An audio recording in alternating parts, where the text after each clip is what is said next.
नमस्कार। आज हम एक ऐसी खबर पर गहराई से बात करने वाले हैं जिसने कॉरपोरेट और कानूनी दुनिया में आप कह सकते हैं काफी सुगबुगाहट पैदा कर दी है। जी। सीबीआई मतलब केंद्रीय जांच ब्यूरो ने मुंबई में नेशनल कंपनी लॉ ट्राइब्यूनल यानी एनसीएलटी के एक अधिकारी को एक उप रजिस्ट्रार को रिश्वत लेने के आरोप में गिरफ्तार किया है। हाँ, ये बहुत बड़ी खबर है। हमारे पास इस घटना की पूरी जानकारी है, तो आइए जरा समझते हैं कि ये मामला आखिर है क्या और इसके क्या मायने हो सकते हैं। बिल्कुल। और देखिए, ये मामला इसलिए इतना ध्यान खींच रहा है क्योंकि एनसीएलटी कोई मामूली अदालत नहीं है। हाँ, ये कंपनी कानून और खासकर दिवालियापन, इंसॉल्वेंसी से जुड़े जो बड़े और पेचीदा मामले होते हैं ना, उनको सुलझाने वाली एक खास संस्था है। सही। तो यहाँ पर अगर ईमानदारी और निष्पक्षता उन पर सवाल उठ जाएं, तो इसका असर बहुत गहरा होता है। हाँ। ये एक तरह की आप समझिए अर्ध न्यायिक संस्था है। अर्ध न्यायिक यानी मतलब ऐसी संस्था जो अदालतों की तरह फैसले तो लेती है पर पूरी तरह अदालत भी नहीं होती। प्रशासनिक काम भी काफी होता है। अच्छा, तो हुआ क्या असल में? खबर ये है कि 29 मई को सीबीआई ने एनसीएलटी मुंबई के उप रजिस्ट्रार चरण प्रताप सिंह और उनके एक साथी को गिरफ्तार कर लिया। जी। आरोप ये लग रहा है कि एनसीएलटी में एक केस चल रहा था। उसमें मनमाफिक फैसला दिलाने के नाम पर 3 लाख रुपए की रिश्वत मांगी गई और ली भी गई। हाँ। और शिकायत किसने की? एक होटल मालिक ने। अच्छा। उनका अपने भाइयों के साथ प्रॉपर्टी के मालिकाना हक को लेकर काफी पुराना विवाद था, बरसों पुराना। और ये मामला एनसीएलटी मुंबई की कोर्ट नंबर 4 में नवंबर 2020 से, सोचिए, नवंबर 2020 से अटका हुआ था। 2020 से यानी करीब 3.5 साल हो गए।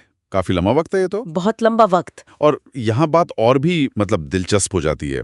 सीबीआई की जो शुरुआती जांच है, हाँ, वो ये बताती है कि इसी साल 11 मई को खुद डिप्टी रजिस्ट्रार ने शिकायतकर्ता से संपर्क किया था। अरे, खुद डिप्टी रजिस्ट्रार ने? हाँ।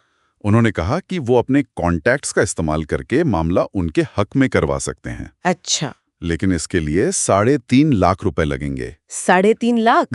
फिर तो मोलभाव भी हुआ होगा। बिल्कुल, बातचीत हुई और फिर 3 लाख रुपए पर बात तय हो गई। ये वाकई में चिंताजनक बात है कि सिस्टम के अंदर का ही कोई व्यक्ति वो इस तरह से अप्रोच करे। सही कहा। अब देखिए, डिप्टी रजिस्ट्रार सीधे तौर पर तो फैसला लिखते नहीं है। उनकी भूमिका ज्यादातर प्रशासनिक होती है। जैसे मामलों की फाइलिंग देखना, लिस्टिंग करवाना, रिकॉर्ड्स रखना, ये सब।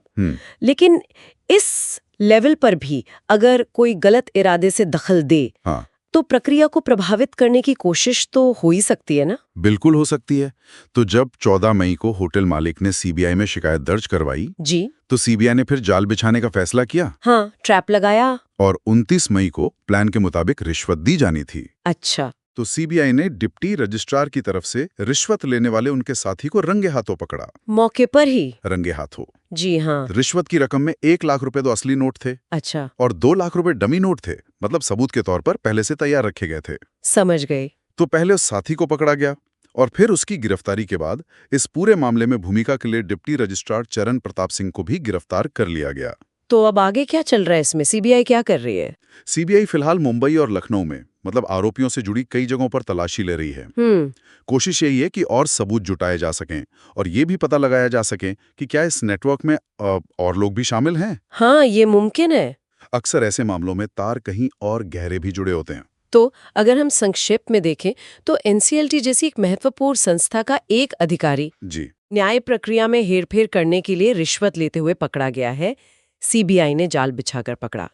ये तो हुई सीधी बात। हाँ, ये सीधी बात है, लेकिन इसका जो असली मतलब है ना, वो शायद और भी बड़ा है। कैसे? देखिए, ये घटना इन अर्ध न्यायिक संस्थाओं की जो साख है, जो विश्वसनीयता है, उस पर एक बड़ा सवालिया निशान लगाती है। बिल्कुल। सोचने वाली बात यह है कि जब देश की बड़ी बड़ी कंपनियों के भाग्य का फैसला ऐसी जगहों पर होता है जहां अरबों खरबों रुपयों के मामले आते हैं, हाँ, तो वहां पारदर्शिता और ईमानदारी बनाए रखना कितना ज्यादा जरूरी है। सही कहा। ये सिर्फ एक गिरफ्तारी की खबर नहीं रह जाती, फिर ये उस भरोसे के बारे में है जो बिजनेस जगत, जो आम लोग इन संस्थाओं पर रखते हैं। बिल्कुल सही। और यहाँ एक सवाल है जो हम सबके सोचने के लिए है। क्या? कि हम एनसीएलटी जैसी संस्थाओं की निष्पक्षता और विश्वसनीयता को और मजबूत कैसे बना सकते हैं? क्या मौजूदा व्यवस्था में कोई ऐसी कमी है, कोई लूप होल है जिसका फायदा उठाया जा सकता है? और अगर है तो उसे कैसे ठीक किया जाए? क्योंकि सिर्फ एक व्यक्ति को पकड़ लेना शायद काफी ना हो। हाँ, हो सकता है कि व्यवस्था को ही और ज्यादा मजबूत और ज्यादा पारदर्शी बनाने पर विचार करना पड़े। ये एक अहम मुद्दा है।